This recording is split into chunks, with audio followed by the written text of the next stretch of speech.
দলীয় পতাকা লাগানোকে কেন্দ্র করে ভাঙড়ের কোচপুকুরে ব্যাপক উত্তেজনা আইএসএফ এবং তৃণমূলের মধ্যে। উত্তেজনা প্রশমিত করতে পুলিশের লাঠিচার্জ বলে অভিযোগ। পুলিশ এবং স্থানীয় সূত্রে খবর, শুক্রবার 9 ফেব্রুয়ারি সকালে চালতাবেরিয়া অঞ্চলের কোচপুকুরে দলীয় পতাকা লাগাচ্ছিল তৃণমূল। আইএসএফ এর পতাকা ছিঁড়ে ফেলে তৃণমূল পতাকা লাগাচ্ছিল বলে অভিযোগ আইএসএফ এর। পাল্টা তৃণমূলের অভিযোগ, আগে থেকেই পড়েছিল আইএসএফ এর পতাকা। এই ঘটনাকে কেন্দ্র করে দুপক্ষের ঝামেলা শুরু হলে উত্তর কাশীপুর থানার পুলিশ এসে পরিস্থিতি নিয়ন্ত্রণে আনে। জনতাকে ছত্রভঙ্গ করতে পুলিশ লাঠিচার্জ করে বলে জানা যাচ্ছে। আক্রান্ত তৃণমূল নেতা আমিরুল ইসলাম, কি তার বক্তব্য শোনাই আপনাদের।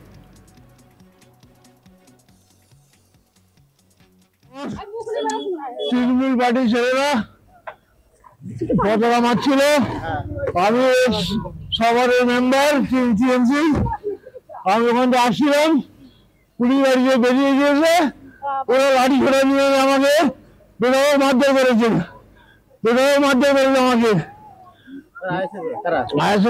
করেছে। আমি এখানে সবার পঞ্চায়েত ছিল, ব্যাপারে পঞ্চায়েত নেই, তার সুবাদে আমাকে মেরেছে। আমাদের পতাকা মারছিল না, আজকে না, আসলে কোনো পতাকা ফেলেনি, ওরা নিজেরা ফেলে আমাদের মারছে। আমি টানা 5-6 বার যাচ্ছে এখানে, আমাকে মেরেছে। আমার 3টে ছেলেকে মেরেছে, সাব্বির হাসান, তানভীর হাসান, রব্বির হাসান। আমাদের 3টে ছেলে আহত, আর আহত হয়েছে অনেকেই, রাস্তায় পড়ে আছে। আক্রান্ত ইলিয়াস মোহাম্মদ, কি বক্তব্য তার সেটাও শোনাই। আমি এমনি থাকাতে গিয়েছি, আমার ছেলে পিলেদের ওরা ধরে আমার ঘুষণ। না, আমি থাকাতে গিয়েছিলাম, আমি মানে ওদের থেকে দিয়ে আমার ঘুষণ লাগে।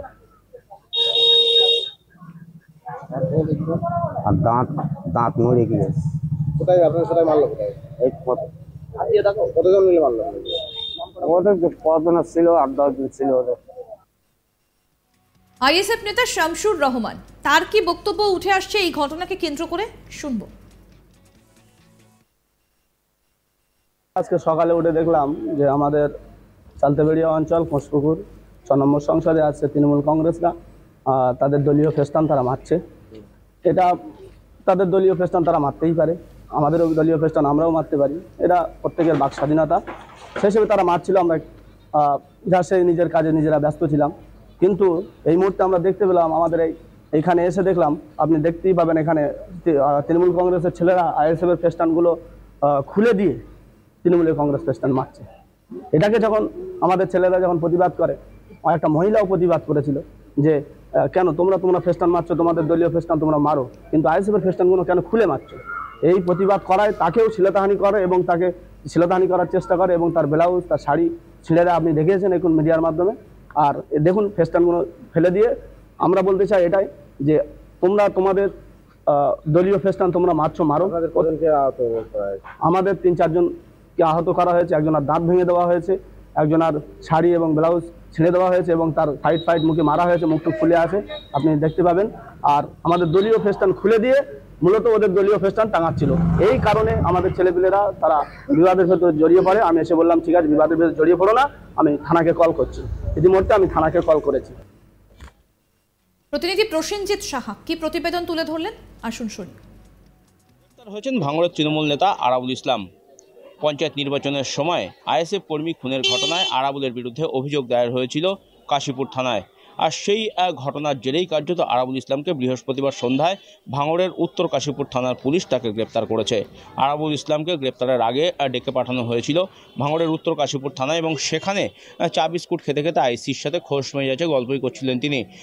গ্রেপ্তারের আগে বিন্দুমাত্র টের পাননি আরাবুল যে তাকে গ্রেপ্তার করা হবে। সাথে তার ছেলে হাকিমুল ইসলামও ছিল এবং আরাবুল ইসলামকে সেই সময় আচমকাই জানানো হয় যে তাকে গ্রেপ্তার করা হচ্ছে এবং আইএসএফ কর্মী মহিউদ্দিন মোল্লাকে যে খুন করা হয়েছিল সেই খুনের ঘটনায় আরাবুল ইসলামের বিরুদ্ধে অভিযোগ ছিল এবং সেই অভিযোগের ভিত্তিতেই আরাবুল ইসলামকে গ্রেপ্তার করা হচ্ছে বলে জানিয়ে দেন উত্তর কাশীপুর থানার আইসি। এবং তারপর বৃহস্পতিবার রাতেই তাকে নিয়ে যাওয়া হয় লালবাজারে এবং সেখান থেকে শুক্রবার দুপুরে তাকে বারুইপুর মহকুমা আদালতে তোলা হবে আরাবুল ইসলামকে এবং তারপরেই বিচারক কী রায় দেবেন তার উপরে নির্ভর করবে আরাবুল ইসলামের ভবিষ্যৎ। অন্যদিকে এই ভাঙড়ে আরাবুল ইসলাম গ্রেপ্তারের পর নতুন করে কিন্তু ভাঙড়ে অশান্তি তৈরি হয়েছে, যদিও আরাবুল ইসলামের গ্রেপ্তারের সাথে এই অশান্তির কোনো যোগ নেই এমনটাই মনে করা হচ্ছে বা পুলিশ দাবি করছে। শুক্রবার সকালে একদিকে যেমন ভাঙড়ের পোলেরহাট হাই স্কুলের পেছন থেকে বেশ কিছু তাজা বোমা উদ্ধার হয়েছে এবং এই বোমা উদ্ধারের ঘটনায় এলাকার সাধারণ মানুষজন তারা যথেষ্ট আতঙ্কিত। তাদের দাবি 1 মাস আগে ভাঙড়কে কলকাতা পুলিশ হস্তান্তর নিয়েছে এবং সেই হস্তান্তর নেওয়ার পর ভাঙড়ে নতুন করে অশান্তি সেভাবে হয়নি, নতুন করে বোমাবাজি বা বোমা উদ্ধারের ঘটনাও সেভাবে ঘটেনি। কিন্তু এই শুক্রবার সকালেই সেখান থেকে নতুন করে তাজা বোমা উদ্ধার হয়েছে।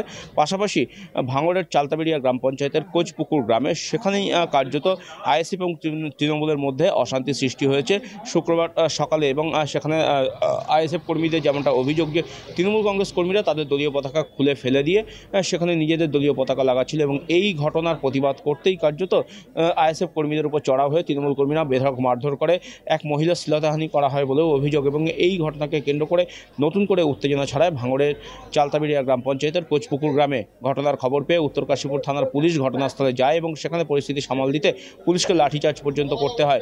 সব মিলিয়ে ভাঙড়ের এই কোচপুকুর গ্রামে উত্তেজনা থাকায় সেখানে বিশাল পরিমাণে পুলিশ মোতায়েন করা হয়েছে এবং সব মিলিয়ে আরাবুল ইসলামের গ্রেপ্তারি একদিকে যেমন হয়েছে এবং তারপর ভাঙড়ে নতুন করে বোমা উদ্ধার এবং আইএসএফ তৃণমূলের মধ্যে যে সংঘর্ষ, সব মিলিয়ে ভাঙড়ের পরিস্থিতি কিন্তু যথেষ্ট থমথমে।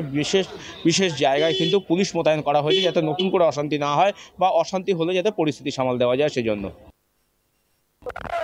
আবার উত্তপ্ত ভাঙড়, দলীয় পতাকা লাগানোকে কেন্দ্র করে ভাঙচুর, কোচপুকুরে ব্যাপক উত্তেজনা।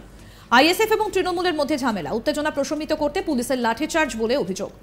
পুলিশ এবং স্থানীয় সূত্রে খবর যে শুক্রবার 9 ফেব্রুয়ারি সকালে চালতাবেড়িয়া অঞ্চলের কোচপুকুরে দলীয় পতাকা লাগাচ্ছিল তৃণমূল। আইএসএফ এর পতাকা ছিঁড়ে ফেলে এবং তৃণমূলের পতাকা লাগানো হচ্ছিল ওই জায়গায়, এমনটাই অভিযোগ আইএসএফ এর। পাল্টা তৃণমূলের অভিযোগ আগে থেকেই পড়েছিল আইএসএফ এর পতাকা। এই ঘটনাকে কেন্দ্র করে দুপক্ষের ঝামেলা শুরু হলে উত্তর কাশীপুর থানার পুলিশ এসে পরিস্থিতি নিয়ন্ত্রণে আনে। উন্মুক্ত জনতাকে ছত্রভঙ্গ করতে পুলিশ লাঠিচার্জ করে বলেই জানা যাচ্ছে।